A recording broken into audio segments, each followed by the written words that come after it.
Guys, what's up? So today I'm going to make a video showing you how I completely fill my 32-ounce Maars tumblers.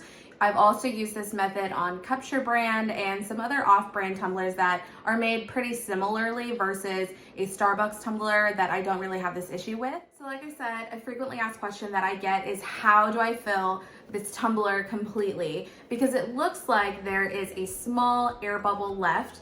And it wouldn't normally look like it's going to be a big gap, but of course then we flip it over and it's a lot larger than we thought it was originally, but we can't really figure out how to fill it completely because when we continue to fill it, air shoots back out and it's a big mess. So I've seen a lot of discussion, especially in the Facebook group, about how to fill these cups completely up. These and other different types of cups. There's some methods like drilling 2 holes or the type of tip that you're using on your bottle to squeeze your solution in there. And so, like I said, a lot of discussion and a lot of different ways that you can do this. So this is just how I do it. You don't have to do it like this, but it's a question I get a lot. So I wanted to film a more in-depth how-to for this issue specifically. So if you're not familiar with exactly what I'm talking about, this is the 32-ounce Maars tumbler. It's quite large. It's a huge crowd pleaser to have in your store, in your shop. A lot of people like the Starbucks, of course, but this is for, big vinyl decals, more creativity if you want to kind of make your own cutesy logo. And I really like this cup, and I actually use this cup a ton. I use this for my Bridgerton cup. I used this for my Skillington cup last year.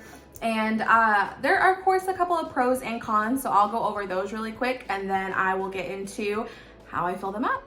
So the 32-ounce Maars, like I said, quite large, and it actually is the same height comparison to a venti Starbucks tumbler. This is one that I made from 3 years ago, so learned a lot.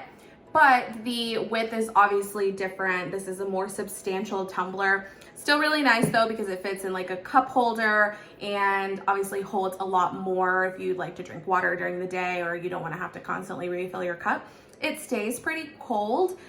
It sweats just a little bit, but I think you get that from a lot of acrylic double wall tumblers, so nothing too bad. So that's kind of the pros about this cup, other than it is obviously a little bit more cost effective if you are just starting out, or if you just like to make snow globe tumblers, or if you have a shop, versus the Starbucks tumblers or other branded tumblers that are a little bit different quality. I would definitely say that the branded tumblers such as Starbucks are more durable. These are not as durable as those cups are. So that can make it a little bit harder when you're making your hole or drilling, handling, shipping, things like that.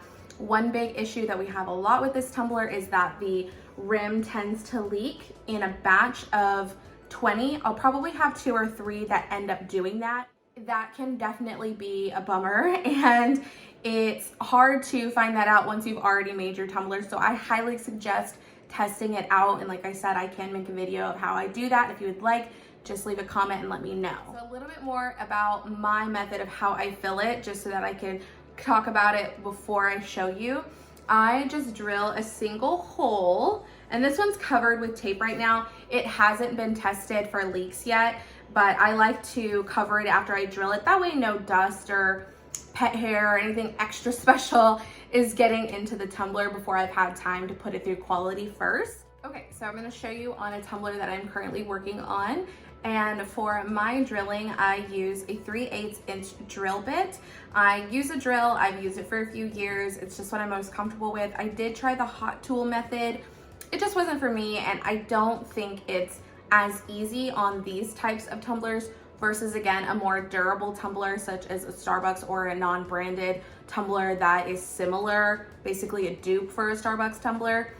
This just didn't work as well on that, and like I said, I've just done the drill for a few years, so it's just what I'm comfortable with. But you do exactly what you're comfortable with, and you can try this method to fill the tumbler completely up and see if it works for you. So I am just going to hop right into it. I've gone ahead and taken the door stopper that was on this off. That way you guys can see a little bit better. I'm gonna try to do it without spilling, but you can see here you've got a little bubble, and it looks like it ordinarily wouldn't be that bad. and it looks like it wouldn't have taken up as much space as it will, but I'm just gonna plug it with my finger. You can see when you flip it, it becomes a huge gap. So I'm gonna show you what I did to fix this. Okay, so here is a better view. You're gonna wanna put a paper towel down just because it does get a little bit messy. So right here is my hole, and I will flip my cup this way again. You can see that air bubble a little bit better. Excuse my dyed fingers. I just redid my hair last night. So right here, you can see that I've pretty much filled it as much as I can without getting it kickback coming out of the cup. And I'm going to go ahead and fill this rest of the way up and show you how I do it. All right, so for the sakes of this video, I'm just gonna actually do it really messy. I would normally do this like over a trash can or a towel, but this is what I do. So here I've got my mixture and I've got my bottle, and like you see, I'm filling, but it's all coming out. There's no more place for the liquid to go. And this is what I'm gonna do now. I'm gonna force it in and flush it out. Basically, I'm gonna flush that air bubble out. So squeezing, keep squeezing, and there it goes. It's out. So like I said, it's a little bit messy. That wasn't too bad, but when I'm ready to seal completely, that is what I do 2 times before, because I usually degas my cups over the span of a couple of weeks, flipping and rotating, resealing temporarily, and then once it's completely done, that's what I do. All right, guys, that's it. That's how I get all of the air bubbles out of the 32-ounce Maars. If you like this video, don't forget to subscribe for more videos on some other tips that I have for snow globe tumblers.